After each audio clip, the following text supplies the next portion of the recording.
రకరకాల ప్రయత్నాలు చేసి రకరకాల ప్రయత్నాల్లో ఓడించిన మాట వాస్తవమే. కానీ అది శాశ్వతంగా ఉంటుంది అనుకోవడానికి అంటే నేను చెప్పే జనంలో ఉండేది వాళ్ళ బంధం మేము వద్దనం. వాళ్ళ బంధంతో ఉన్నప్పుడు ఓడించినప్పుడే మా గొప్పతనము, మా లీడర్షిప్, మా నాయకత్వం అని మేము అనుకుంటాం తప్ప మేము వాళ్ళు విడిపోయి మా మీద పోటీ చేసి వాళ్ళ నోటితో వాళ్ళే చెప్పినారు సార్. పవన్ కళ్యాణ్ గారు స్వయంగా చెప్పినారు. ఏమని చెప్పినారు?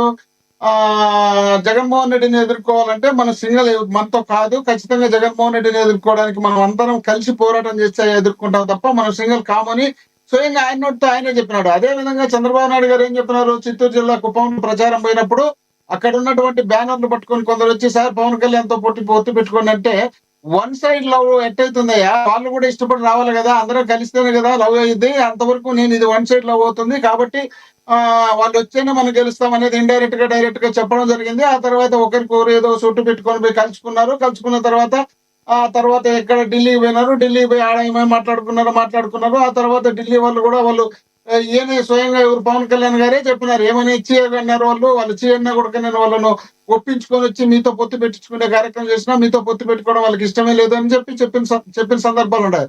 కాకపోతే ఏమంటే ఇప్పుడు ఆ రోజు పవన్ కళ్యాణ్ గారు కూడా అనేక పార్టీలలో పొత్తు పెట్టుకోవాలని కమ్యూనిస్ట్ పార్టీ, బీజేపీ, బీఎస్పీ రకరకాల పార్టీల నుండి తిరుగుకుంటూ వచ్చిన తర్వాత లాస్ట్కి వచ్చేసి మళ్ళీ తెలుగుదేశం పార్టీనే కావాలనే ఉద్దేశంలో భాగంగా ఈయన వీళ్ళతో పొత్తు పెట్టుకొని రావడం జరిగింది. ఆ తర్వాత ఎన్నికల కమిషన్ వీళ్ళు అందరూ కలుసుకొని మాట్లాడుకొని ఏమేమి చేసుకొని రాష్ట్రంలో అధికారంలోకి రావడానికి ఏర్పాటు చేసుకున్నారు. ఓకే, బాగుంది. అప్పుడు ఈసారి కూడా మీరు చెప్పినట్టు ఇంకోరు చెప్పినా ఎవరు చెప్పినా ఎన్నికల కమిషన్ మేనేజ్ చేస్తాము, ఎన్నికల కమిషన్ ద్వారా మనం గెలుచుకుంటాము అనుకుంటే ఒకవేళ మళ్ళీ వీళ్ళకి ఎన్నికల కమిషన్ అప్పుడు సహకరించి అప్పుడు చేసినట్టే చేసుకుంటామంటే గెలిచేదానికి అది కష్టం కాదు. ఎందుకంటే జనం ఓటేసేది కాదు కదా. ఓటేసేటప్పుడు తెలుస్తుంది ఎవరికి అనుకూలం ఉంది, ఎవరికి సపోర్ట్ ఉంది అని. మనం ఎవరినో మేనేజ్ చేసుకుంటే, ఎక్కడో మేనేజ్ చేసుకుంటే, ఏదో చేసుకుంటే చోట చేసుకుంటే అవి దానికి సంబంధం లేదు కదా. 3 పార్టీలైనా సరే, ఒక పార్టీ అయినా సరే, 3 పార్టీలైనా సరే, ఒక పార్టీ అయినా సరే, ఆడ ఏమవుతుందంటే ఒక పార్టీ ఉన్నప్పుడు వీళ్ళ కింద మెజార్టీ రాదు కదా, ఎట్టొచ్చినాయని జనం క్వశ్చన్ వేసుకుంటారని వీళ్ళు అనుకోని కాబట్టి అందరం కలిస్తే మాకు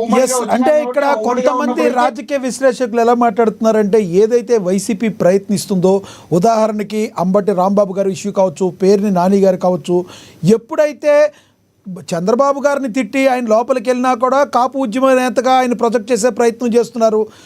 కాపులకి కమ్మలకి 2 సామాజిక వర్గాలు ఏవైతే కలుపుకోలుగా ఉండే విధంగా పవన్ ట్రై చేసి ఇద్దరిని 2 తాటి మీద తీసుకొచ్చి వన్ సైడ్ ఓట్లు పడేటట్టు చేశారు. అక్కడి నుంచే ఈ యొక్క వైసీపీకి చెక్ పడిందని విజయసాయి రెడ్డి గారు మాట్లాడుతున్న పరిస్థితి. ఒకసారి విజయసాయి రెడ్డి గారు బయట ఒకటి ఉంది, ప్రయత్నం చూద్దాం. జగన్మోహన్ రెడ్డి గారు అధికారంలోకి వచ్చే ప్రసక్తి లేదు. ఈ కోటరీ ఇలాగే కొనసాగితే జగన్మోహన్ రెడ్డి గారు అధికారంలోకి వచ్చే ప్రసక్తి లేదు. ఈ యొక్క కూటమి అలాగే కొనసాగితే జగన్మోహన్ రెడ్డి అధికారంలోకి వచ్చేటటువంటి ప్రసక్తి లేదు. ఒక రాజకీయమైనటువంటి ఒక స్ట్రాటజీ ఉండాలి. ఆ స్ట్రాటజీ ఏందనంటే కూటమిని విడగొట్టగలిగినప్పుడే జగన్మోహన్ రెడ్డి గారు తిరిగి అధికారంలోకి వచ్చేటటువంటి అవకాశం ఉంటుంది. ఆ స్ట్రాటజీ ఇచ్చేటటువంటి వాళ్ళు గాని, అమలు చేసేటటువంటి వాళ్ళు గాని ఈ యొక్క కోటరీలో లేరు. జగన్మోహన్ రెడ్డి గారి చుట్టూ ఉన్నటువంటి వాళ్ళందరూ కూడా ఆయన్ని మిస్గైడ్ చేస్తా ఉన్నారని, జగన్మోహన్ రెడ్డి గారి చుట్టూ ఉన్నటువంటి వాళ్ళందరూ కూడా ఆయన్ని మిస్గైడ్ చేస్తా ఉన్నారన్నటువంటి విషయం నేను తెలియజేస్తా ఉన్నా.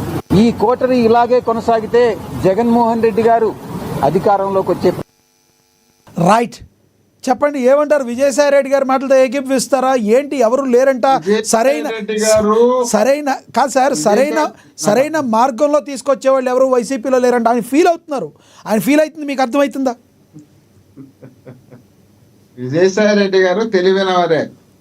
దేంట్లో తెలివైన వారంటే ఆడిట్ లో తెలివైన వారు. ఆడిట్ చేయడంలో మంచి మేధావి, బాగా చేయగలడు, చేస్తాడు, ఓకే, దాని వరకు ఒప్పుకుంటారు. రాజకీయాల్లోకి వచ్చినప్పుడు విజయసాయి రెడ్డి గారు అంత తెలివైన వాళ్ళు కాదనేది నా అభిప్రాయం. ఎందుకంటున్నా అంటే రాజకీయాలు వేరు, ఆడిట్ వేరు. అది మేధస్సు పెట్టి చేసేది. ఇది రాజకీయాలు చేయడాలంటే జనం మాస్ గా ఆకర్షించి జనం దగ్గరికి వెళ్ళి జనంతో మెప్పించి జనాన్ని నమ్మించి చేయగలిగితే మన రాజకీయాల్లో సక్సెస్ అవుతాం. కానీ ఇక్కడ మేధస్సులు లేక నేను ఐఏఎస్ లో, ఐపీఎస్ లో, ఆడిటర్లు అంటే ఇక్కడ గెలిచే పరిస్థితి ఉండదు రాష్ట్రంలో జనం దగ్గర.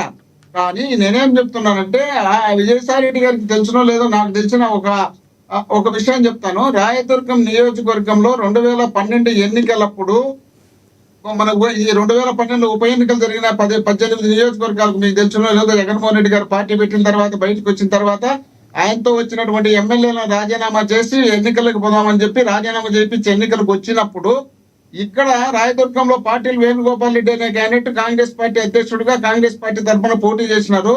దీపక్ రెడ్డి అనే క్యాండిడేట్ తెలుగుదేశం పార్టీ తరఫున పోటీ చేసినాడు. కాపు రామచంద్రారెడ్డి వైఎస్ఆర్ కాంగ్రెస్ పార్టీ తరఫున పోటీ చేసినారు. అక్కడ నేను ఇన్ఛార్జ్ గా పనిచేసిన ఆ ఎన్నికలప్పుడు అప్పుడు పోటీ చేసిన టైంలో ఆ ఎలక్షన్లప్పుడు 32,000 మెజార్టీతో మేము గెలిచినాం. అక్కడ 32,000 మెజార్టీతో గెలిచినప్పుడు కాంగ్రెస్ పార్టీ అభ్యర్థిగా పాటిల్ వేణుగోపాల్ రెడ్డి గారికి 27,000 ఓట్లు వచ్చినాయి. 27,000 ఓట్లు వచ్చినాయి పాటిల్ వేణుగోపాల్ రెడ్డి గారికి. 27,000 ఓట్లు వచ్చిన తర్వాత 12 నుండి 14 వచ్చేటప్పుడు విజయమ్మ గారు ప్రచారం వచ్చినప్పుడు అక్కడ విజయమ్మ గారి సమక్షంలో జరిగిన తెలుసు. ఎస్, మీరు చెప్పింది అబ్సల్యూట్లీ కరెక్ట్, 100% యాక్సెప్ట్ చేస్తాము. కాకపోతే ఇక్కడ మోహన్ రెడ్డి గారు ఒకటి, మీరు 2 సామాజిక వర్గాల మధ్య చిచ్చు పెట్టే ప్రయత్నం చేస్తున్నారంటూ వస్తున్న ఆరోపణలో వాస్తవం ఉందంటారా? ఆ ఇద్దరు విడిపోతే మాత్రమే 2 సామాజిక వర్గాలు కొట్టుకుంటే మాత్రమే మనం మన్నన పొందగలమని వైసీపీ అనుకుంటుందని ఆరోపణలు చేస్తున్న వారికి ఏం చెప్తారు మీరు?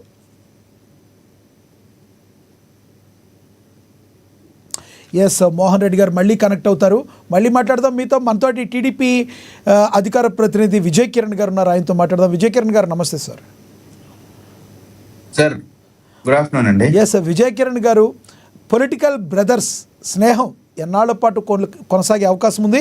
నిజంగా వీళ్ళిద్దరు గన మరి అనుకున్నట్టుగానే పవన్ కళ్యాణ్ గారు ఎప్పటి నుంచో చెప్తూ ఉన్నారు 15 సంవత్సరాల పాటు కలిసి వెళితే మరి రానున్న రోజుల్లో వైసీపీకి చెక్ పెట్టే అవకాశం ఉందంటారా? అది జరుగుద్దంటారా?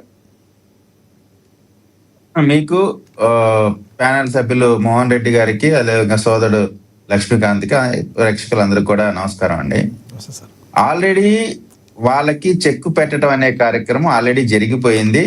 వాళ్ళని అవుట్ ఆఫ్ ది బాక్స్ పంపించేసినటువంటి పరిస్థితి మనం గత అసెంబ్లీ ఎన్నికల సందర్భంగా చూసాం.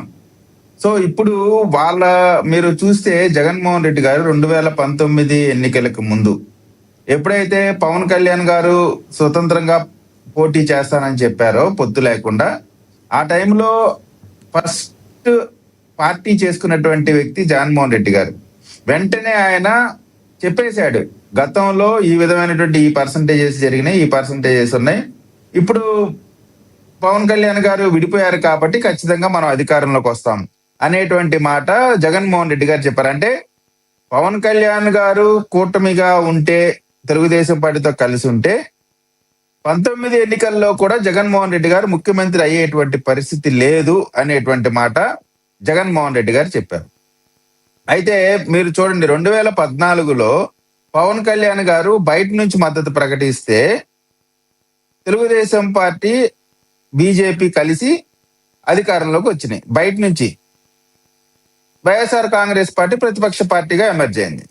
కానీ కలిసి పోటీ చేసిన 2019 ఎన్నికల్లో పవన్ కళ్యాణ్ గారు కలిసి డైరెక్ట్ గా ఎన్నికల్లో కలిసి పోటీ చేసిన సందర్భంగా జగన్మోహన్ రెడ్డి గారి పార్టీ 11 సీట్లు మాత్రమే పొందగలిగి, కనీసం ప్రతిపక్ష హోదా కూడా లేకుండా, ఈ రోజున నాకు ప్రతిపక్ష హోదా ఇవ్వండి అని చెప్పి ఇంటింటికి గడప గడపకి తిరుగుతా ఉన్నారు.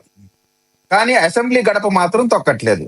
అసెంబ్లీ గడప తాకనివ్వను, అసెంబ్లీలో నిన్ను కూర్చొనివ్వను, 2 చోట్ల ఓడిపోయావు, నీకు ఇంకా రాజకీయంగా నీది అయిపోయిందని చెప్పి చాలా అవహేళనగా మాట్లాడినటువంటి అదే వైఎస్ఆర్ కాంగ్రెస్ పార్టీ, అదే పవన్ కళ్యాణ్ గారిని, అదే విధంగా మంగళగిరిలో ఓడిపోయారు మీరు పనికిరారు, అది ఇది అని చెప్పి రకరకాలుగా మాట్లాడినటువంటి ఆ లోకేష్ గారి పైన మాట్లాడినటువంటి పరిస్థితి. ముత్తాతల నుంచి కూడా 100% ఒకే సామాజిక వర్గం ఉండే పులివెందుల నుంచి పోటీ చేసి గెలిచి అదేదో పెద్ద గొప్ప విషయం లాగా చెప్పుకున్నటువంటి పరిస్థితిలో మంగళగిరి నియోజకవర్గంలో లోకేష్ గారి